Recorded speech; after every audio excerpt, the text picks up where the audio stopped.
Street food in Thailand has a rich history, dating back to the 19th century, when vendors began selling food on the streets to cater to the needs of the working class. It kept changing and evolving, especially from the 1960s, when mondialization started transforming the lifestyle and habits of Thai citizens. One cannot say he or she's been to Thailand without having tried Thai street food. Food distribution quickly became an iconic feature of Thai streets. There is no doubt that street food and its ability to capture you has become one of the most essential aspects of Thai culture itself.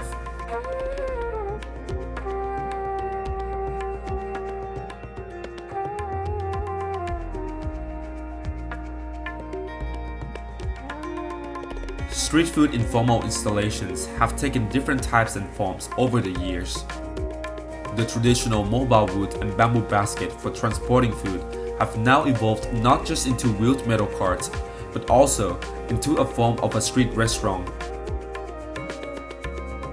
In 2022, many food stands previously mobile are more and more getting into settle into restaurants with a real structure and position in the city. The element and establishment of street food are not the only thing that have changed over the years.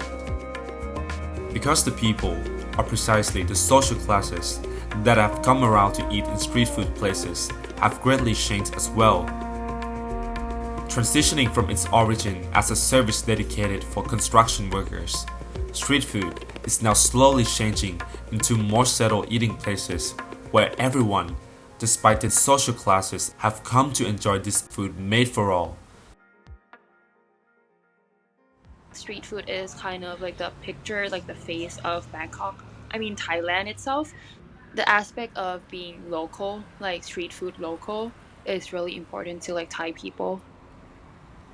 Historically, our street food was invented because Chinese migrant workers who became workers in Bangkok, in the city, and also Thais from the countryside, where you probably don't have much space in cramped quarters to have a kitchen to cook.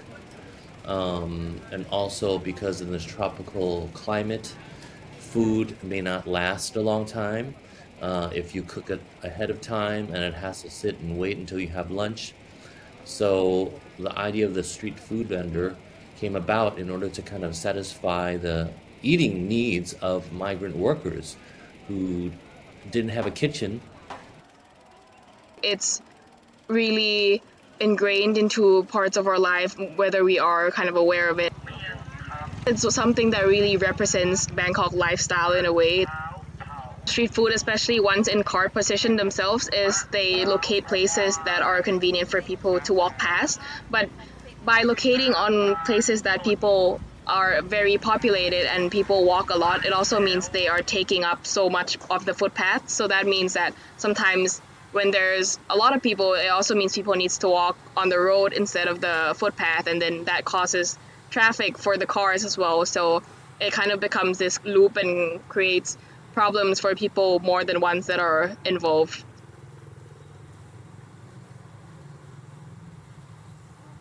Siam Square used to be full of vendors, not only food, but also kind of selling trinkets to the certain point where people couldn't walk across the sidewalk.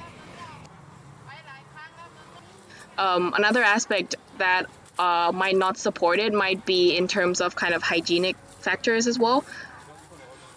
You know, all dust, dirt, and everything on the street. There's always the connotation of it not being completely clean. One of the other elements that is more negative about it is how the vendors somehow dispose of their trash and their waste. A lot of them are a little bit lazy and they just throw their trash, whether it's liquid, down the sewer drain, which is not very good for pollution in general. There are people against it for the lack of organization and the burden it does on foot walk by the roads and those types of urban aspect. Maybe the street vendors no longer have to be, mobile. Maybe some of them respond to kind of the way you sell food and people order food become, stationary.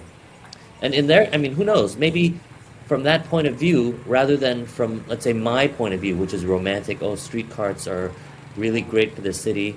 But from their point of view, who knows, maybe it's easier for them if they don't have to push around a cart and being in the rain and the sun, and they can just cook out of their home, and the Grab delivery driver comes and picks stuff up from their home. So street food transforms.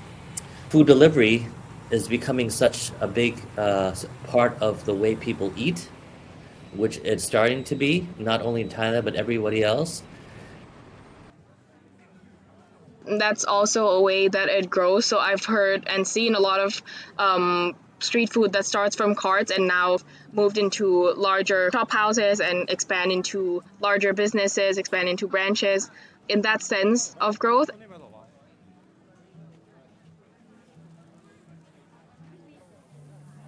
I think that's something that people in the working class consider, the various job opportunities, whether they're decided they want to be a motorcycle taxi driver, or they want to work at 7-Eleven, or if they want the freedom to kind of create food, if food is in their kind of DNA.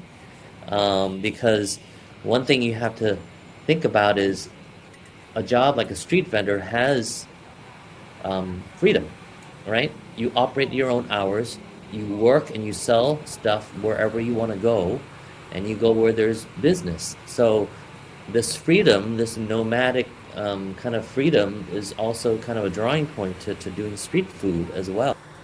Well, if you look at this from a bottom up, meaning if I'm an urbanite, a Bangkok citizen, and I want to make a living, and street food is a potential way to make money, I think you just start with that, because you can make some money. You don't have to make a lot of money to buy a food cart, or to maybe take over a used food cart, and suddenly you have your own little business. That's always the dream, right? The regulations were enforced quite strongly about 4 or 5 years ago, before COVID, but where I live on Tonglaw and Ekamai neighborhood, for a while they strictly prohibited street food.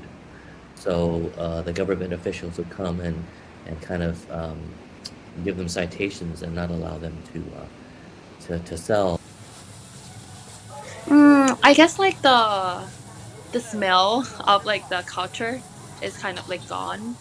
So for example, in Yaowarat, where it's like a bunch of street food. So if all of Yaowarat was revoked, like the law was invoked into this, and then these shops are gone into the stores, there will be nothing left on the street. So that will in turn create like, like these things will eventually be gone. there are many cases that they kind of completely remove or kind of move all these carts and street food out of the footpath just to kind of clear that problem. But I think it's a very short-term solution, and it turns out that this is also not a very effective solution. A factor that people buy them is because they actually walk past. So I think, say, maybe half of them would be gone when they have to kind of walk further or go to a specific place for it. Trying to follow a model of Singapore where there are hawker style stalls, but vendors can't just relocate to a hawker station that's 2 kilometers away, because a vendor has to wheel or push the cart to the hawker station.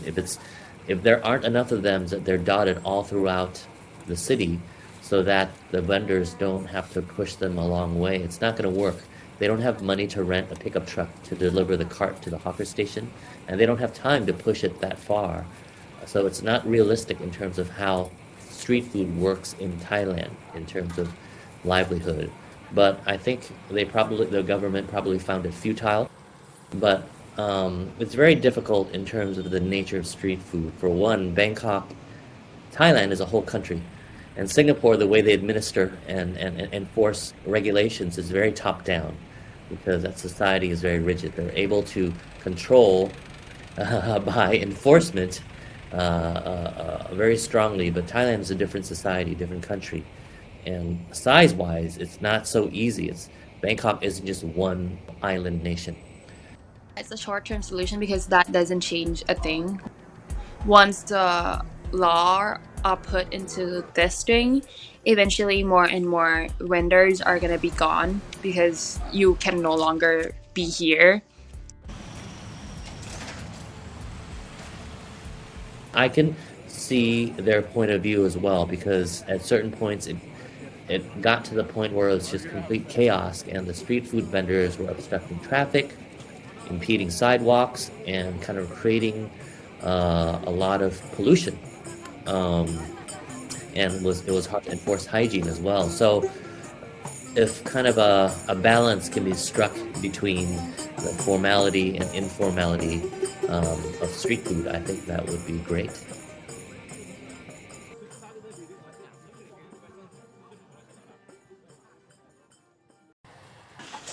I think the solution are from the shop owners and a lot of online people. Social media probably has a big impact too. The way before, if a street food vendor will only be known if from the people who are near them that they taste good. It could be just through word of mouth. But now with social media, you can create a page, or you can create TikTok, or you can do whatever to advertise your own. And if your product, your food is good, you'll become popular.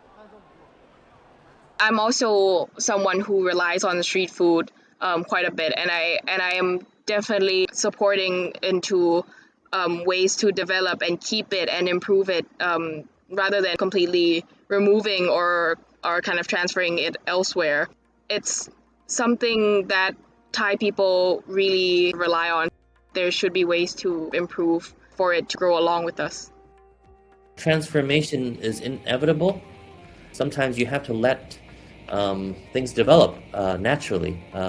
Not everything needs to stay the same because the world is changing all the time. The lessons I have is that I'm not attached to street food per se, but I am attached to kind of the creativity of locals and how they adapt to different situations.